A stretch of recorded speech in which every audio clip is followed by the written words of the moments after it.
I'm Anthony Morgan with the highlights from the week that was coming out of the office of the Prime Minister. You're watching Jamaica House Weekly.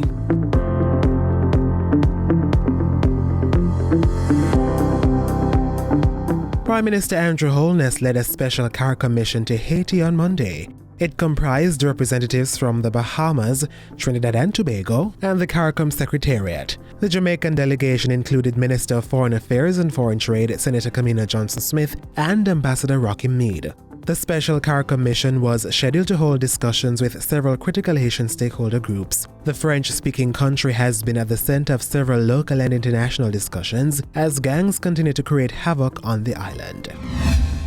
Before heading to Haiti, Prime Minister Holness met with several government agencies here. Discussions were held on government policies and programs, achievements and new implementations to come on stream for the 2023-24 financial year. The agencies include the National Land Agency, Heart NSTA Trust, the Broadcasting Commission, Island Traffic Authority, Registrar General's Department, the National Identification System NIDS, and the Ministry of Economic Growth and Job Creation.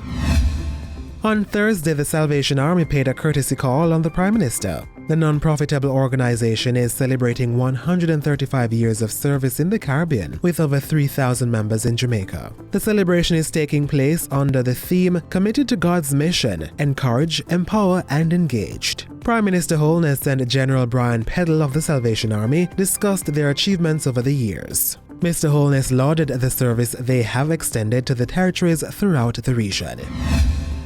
On Friday, Prime Minister Holness joined the nation in celebrating the 139th anniversary of the birth of national hero the Right Excellent Sir Alexander Bustamante. Sir Alexander, who is also the founder of the Jamaica Labour Party, has been credited as one of the fathers of independent Jamaica. Mr. Holness reiterated that Bustamante's passion for justice and fairness saw him fight for workers' rights, leading to the formation of the Bustamante Industrial Trade Union, which remains one of Jamaica's most influential trade unions today. He adds that Bustamante's contributions to national development cannot be overstated, with his legacy of generosity and compassion being an inspiration for citizens.